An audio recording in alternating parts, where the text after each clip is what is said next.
Hello, America. I'm Mark Levin. This is Life, Liberty, and Levin. We have two great guests. We have Congressman Ron DeSantis. How are you, sir? Good. How are you? Congressman Lee Zeldin. Sir? How are you? Great. You both serve on the House Committee on Foreign Affairs.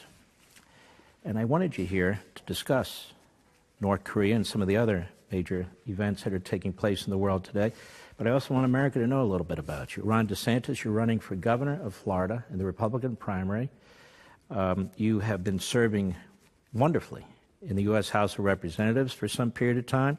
You went to Yale University, where you graduated with honors. Then you went to Harvard Law School. You covered both your bases there. You graduated with honors from Yale. Now, also, you served in the Navy, and you have active duty service. You supported operations, a terrorist detention center at Guantanamo Bay in Cuba. You were deployed to Iraq as an advisor to the U.S. Navy SEAL commander in support of the SEAL mission in Fallujah and Ramadi and the rest of Al-Anbar province. And that was 2007, 2008. Lee Zeldin, you've represented New York's 1st Congressional District.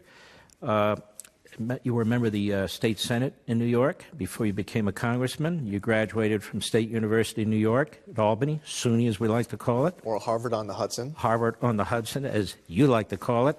Albany Law School you went to. You were the youngest attorney at the time, 23 years old. You served active duty, military intelligence officer, prosecutor, military magistrate, while assigned to the Army's elite 82nd Airborne Division in the summer of 2006.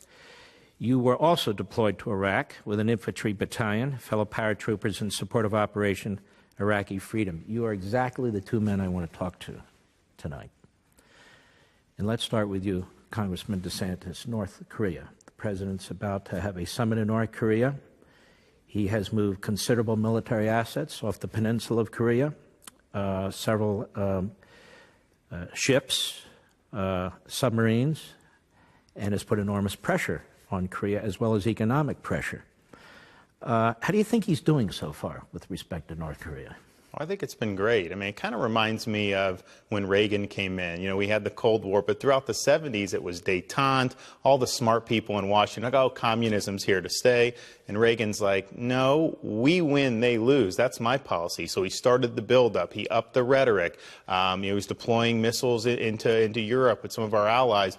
All the people in Washington thought the guy was nuts. This was crazy. And look what ended up happening. Eventually, Gorbachev realized that he wasn't going to be able to beat the United States, and that led to the fall of the Berlin Wall and the expiration of the Soviet Union. Now, North Korea isn't as big a problem as the Soviet Union was in the Cold War, but I think it's similar in the sense the last 25 years, everyone in Washington has basically had the same basic posture. Oh, let's just hope it gets better. Don't really do anything. Just leave it be. Obama, for 8 years, did absolutely nothing but let it fester. And then he had the gall to tell President-elect Trump, hey, North Korea's going to be a big one. You better take care of it. So Trump comes in with really a record of failure, and he bucks a lot of the conventional wisdom in Washington. He's not captive to what people here think about him, and he's willing to chart new territory. And I think that's what he's done. It's really been a full-spectrum pressure campaign. Yes, you mentioned the military, the Treasury Department, what they're doing, the State Department, and then his rhetoric, upping the rhetoric. And he's rattled North Korea. He's rattled Kim Jong-un. Look, it's still a very tough problem. We got a long way to go. But I can tell you we have a much better chance of getting an acceptable outcome because the president decided to take the bull by the horns and exercise leadership. And yet, Congressman Zeldin, leading up to this point, he's come under enormous criticism from Democrats, from the left, from some of the media about the way he's handled North Korea. Why is that? Well, his hand was on the Bible.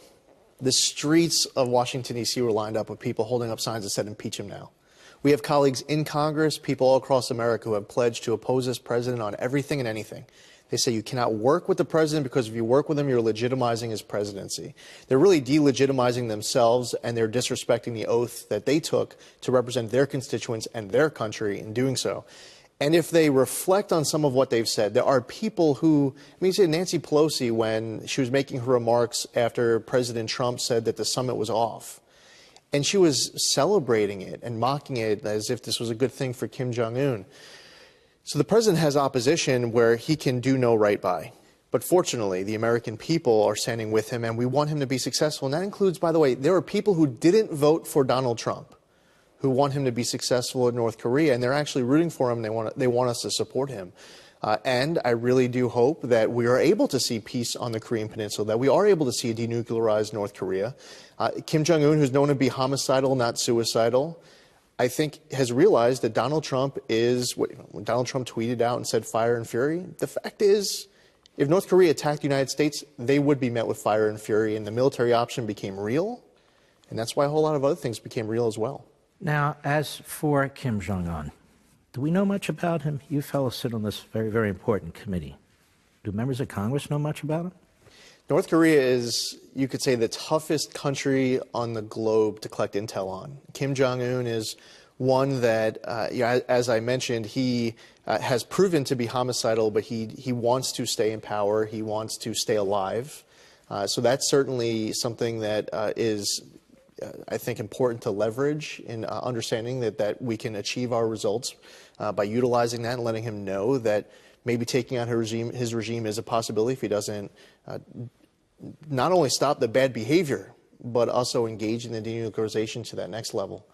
I think, as far as the country goes, what's very different than Iran. Iran, you have millions of Iranians who will take to the streets. They want to overthrow their government. North Korea, a lot of people, they don't believe that their problems are because of Kim Jong-un, but it's in spite of his best efforts in pursuing a better path for the North Koreans. So I think he has more support from his people. And I also believe that economically, though, that the sanctions that were ramped up in 2017, we had a unanimous vote. Thankfully, we were able to even get China, even Russia voted for effectively cutting off over 1/3 of North Korean exports in August of 2017. I think economically, they need this. They need this summit. They need this agreement more than I think a lot of Americans and people around the world even realize. And that's a good thing for getting the results we're looking for. Congressman DeSantis, do you really think that Kim Jong-un, the third generation of this Stalinist regime, is prepared to completely denuclearize North Korea? Do you think there's a way, if he says he will, to really ensure that he does? I mean, we've had these agreements with North Korea over the last, since his grandfather, but really in the last 30 years or so, going back to Reagan and every other president. I remember the days when South Korea actually had 100 nuclear warheads, ours. We removed them because under George Bush 41, North Korea said, okay, you denuclearize and we will not build nukes. Well, now we have and they have nukes and South Korea doesn't. So I know they can't be trusted, but is there really any way to make sure that they follow through? Well, I know that from the President to the Secretary of State to the National Security Advisor, they all are very mindful of the history that you sketched out. They are not interested in repeating some of the dog and pony shows that we've seen in the past, and it will need to be upfront verification of denuclearization if they want any type of economic benefit. It's kind of like what we want is the inverse of the Iran deal. I mean, the Iran deal was give them $150 billion up front, airlift them in $1.7 billion in cash, and then hope that they follow through with their promises about their nuclear program. Of course, we don't even have the ability to check their military sites. So that is not what you want to do. And if that's what they end up going down the road, that'll be a mistake. But I think the question, I think that Kim, he does want to stay in power. But how does he perceive what he needs to do to stay in power? I'm not sure he's as rational in that frame of the analysis. I think in terms of his ideology, it's remain in power. One of the problems that we are going to face is, Gaddafi was worried that having a nuclear program made his regime less stable because they saw that the United States was serious about weapons of mass destruction. So he gave up his program. Obama comes in, 6-7 years later, and he helps take the guy out. So that sends a signal to people like Kim Jong-un, well, gee, why would I want to do a deal with the United States if they're going to end up just pulling the rug out from under me later? And that's why Trump has said, look, we will do protection, because I think Obama's policy there really did damage to our denuclearization efforts, not just with North Korea, but for other countries. Congressman Zeldin, it's still a genocidal police state. They've got these gulags with tens of thousands of people in them. They execute people willy-nilly. People are starving to death there. Is that a country we want to protect? In other words, if the deal is, look, we'll take out our nukes, but help feed us, help support us, and make sure you don't even think about removing this regime, is that a deal that we want to make? I think everything needs to be on the table, learning lessons from our negotiation with Iran. And as Ron was just pointing out with regards to the verification regime, with regards to the Iran deal being fatally flawed for what's in it, also it was fatally flawed for what wasn't in it. And we didn't deal with all of Iran's other bad, nefarious, illegal terrorist activities. North Korea, and learning the lessons on the verification front, Barack Obama said this deal is not built on trust, it's built on verification, referring to Iran. The verification regime was outlined in a secret side deal between the IAEA and Iran that even Secretary Kerry, when he came to testify before us, admitted that he still hadn't read then. But we did learn that they collect some of their own soil samples, they inspect some of their own nuclear sites. Now, the leverage that brought the Iranians to the table, the leverage that is bringing the North Koreans to the table, is that they want money. They want to be able to do business with their neighbors and others around the world. We need to not only be talking to the North Koreans about that pursuit of a denuclearized, peaceful Korea. We have to be talking about all of the other bad activities that North Korea engages in. We should be talking about cyber warfare that the North Koreans are engaged in. The list goes on, and I think it would be a mistake for us not to have that dialogue now, when it's possible that a year or two, when we want to deal with some of these other issues, maybe the leverage isn't there and the North Koreans aren't at the table. China's not going to sit there and just watch all this. China is invested in North Korea. China's invested in their nuclear program. They wouldn't even have a nuclear program. But for China, and despite the sanctions, China still cheats. I mean, we've seen the satellite pictures with those oil freighters on the high seas and so forth. What's China's deal here? What do they want to get out of this? Look, I think our interests and China's interests are not aligned in this respect. China's making a play for dominance in the Pacific. I mean, we see what they're doing in the South China Sea. Obviously, we've seen what they've been doing with intellectual property theft, with cyber attacks. I mean, it's interesting. The media here is so concerned about the Russia hacking of a Democrat Party email. China hacked millions of our personnel files for federal employees, including people involved with national security. That's a massive cyber attack, and yet it was a one-day story because it didn't fit the media's narrative. So China is not somebody, I mean, they're a competitor at best, and it's somebody that we're going to continue to have to deal with. Now, Trump instinctively is tough on China. I mean, he's been tough on China rhetorically for decades now. And so what I want to see is, we have this issue with the ZTE phone company. There's kind of some of these side negotiations going on. How does that play into the overall North Korea situation? And it very well may be that some of those negotiations are kind of a prelude to getting China to be a little bit more productive than how they've been with North Korea. Does North Korea answer to China?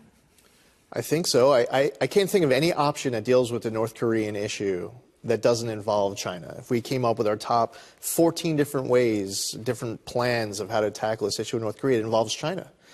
And I believe that China's influence is helpful in getting the North Koreans to the table to engage in better behavior, to possibly enter into a deal where they're denuclearizing themselves. I think for the North Koreans, that is one that can potentially be a good thing in reverse. While China might be, they have their own selfish goals. We have ours. South Korea has theirs. Japan has theirs. For the North Koreans to know that they have a neighbor that wants to do business with them, and they can smell, they can see that prosperity that has been so elusive for them, that relationship, if leveraged the right way, is actually a good thing. And if it's ignored, actually, I don't think that there's any way that we're going to achieve the results that we're looking for. One of the things that I would point out is that the president, and he has good people around him. Mike Pompeo as the Secretary of State, and John Bolton now to national security as a national security advisor. President Trump is not going to get played, and I think that it's important up front to make sure that the North Koreans are willing to get the results we're looking for. We're going to expand on this in a minute.